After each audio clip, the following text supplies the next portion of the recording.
গতকাল ঈদ চলে গেছে, কিন্তু ঈদের আনন্দের রেশ এখনও আমাদের মন থেকে কেটে যায়নি, মুছে যায়নি আমাদের পরিবারের ভেতর থেকেও। এখনও স্বজনরা স্বজনের বাড়িতে যাচ্ছে, এক বন্ধু আরেক বন্ধুর বাড়িতে যাচ্ছে, এবং এখনও এ বাড়ি সে বাড়ি ঘুরে ঘুরে ঈদ আনন্দের বিনিময় হচ্ছে।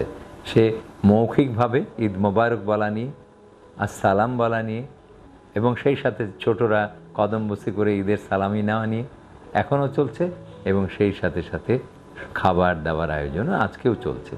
তো যেভাবে আপনি স্বাভাবিক জীবনে আসবেন, ঈদের ছুটি তো শেষ হয়ে যাবে, আপনি স্বাভাবিক জীবনে যাবেন, কর্মচঞ্চল জীবন আপনাকে আবারও কাটিয়ে তুলতে হবে।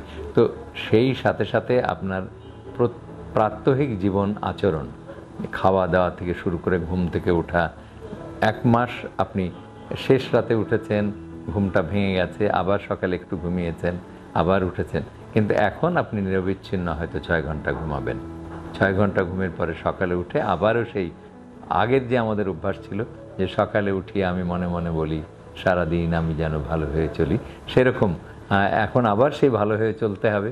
সকালে সূর্য মামা ওঠার আগে উঠবো আমি জেগে, সূর্য ওঠার আগেই আপনি উঠে যাবেন এবং একটা দৌড় দিবেন, অথবা জগিং করবেন, অথবা হাঁটবেন, অথবা যে ব্যায়াম পারেন করবেন। শারীরিক শ্রম দিয়ে আপনার দিনটা শুরু হোক, শারীরিক শ্রম। তারপরে তো যারা যেখানে ছাত্ররা লেখাপড়ায় মন দেবে, যারা কর্মচারী রাজকর্মচারী তারা রাজত্বের কাজে মন দেবে, আর যারা শ্রমিক তাদের তো সারাদিনই কাজ, দৈহিক কাজ চলতেই থাকবে। কিন্তু সকালটা সবাই দৈহিক শ্রম দিয়ে শুরু করুন, ঘাম ঝরানো দৈহিক শ্রম।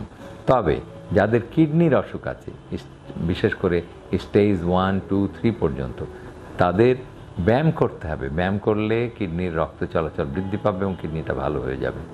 আমি বলছি কিডনিটা ভালো হয়ে যেতে পারে, কাজেই আপনি ব্যায়াম করবেন। কিন্তু আপনাদের জন্য যাদের কিডনি অসুস্থ, ক্রিয়েটিনিন বেড়ে যাচ্ছে, বা এসিআরের মধ্যে দেখা যাচ্ছে রেশিও উলটপালট হচ্ছে, বা প্রোটিন যাচ্ছে প্রস্রাবে, তারা ঘাম ঝরানো পরিশ্রম না, ঘাম ঝরানো ব্যায়ামও নয়, কিন্তু হালকা ব্যায়াম অনবরত 1 ঘন্টা 2 ঘন্টা ধরে আপনি ব্যায়াম করবেন, বা সারাদিনই শরীরটাকে নড়াচড়া করবেন, সেগুলি আপনার জন্য ব্যায়াম। এমনকি মাথার চুল আঁচড়ানো, কোনো মহিলা যদি মাথার চুল আঁচড়ায় নিজে হাত দিয়ে, সেটাও এক ধরনের ব্যায়াম। তো আর যারা মুসলমান তারা উঠা বসা করে সালাত আদায় করা, সেটাও একটা ব্যায়াম।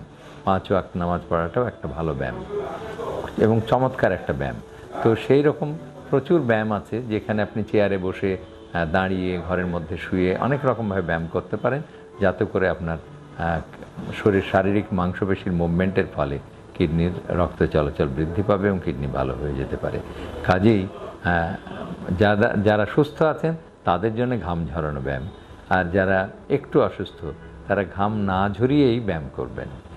এইভাবে ব্যায়াম করার পরে দিনটা শুরু হবে, এবং তারপরে আবারও পরিমিত আহার, এবং অবশ্যই প্রচুর পানি নয়, কারণ প্রচুর পানি খেয়ে সেহরির সময় অনেকে আমরা প্রচুর পানি খেয়েছি, পানি খেয়ে সকালবেলাটা অনেকবার প্রস্রাব করেছি, তারপর সারাদিন আর প্রস্রাব নেই। এখন কিন্তু সকালবেলা ব্যায়াম করে এসে বা মর্নিং ওয়াক শেষ করে এসে পানি খাবেন নাস্তার টেবিলে, এবং আপনার স্বাভাবিক যেন 1.5 থেকে 2 লিটার প্রস্রাব হয় সেই পরিমাণ পানি, তার বেশি নয়।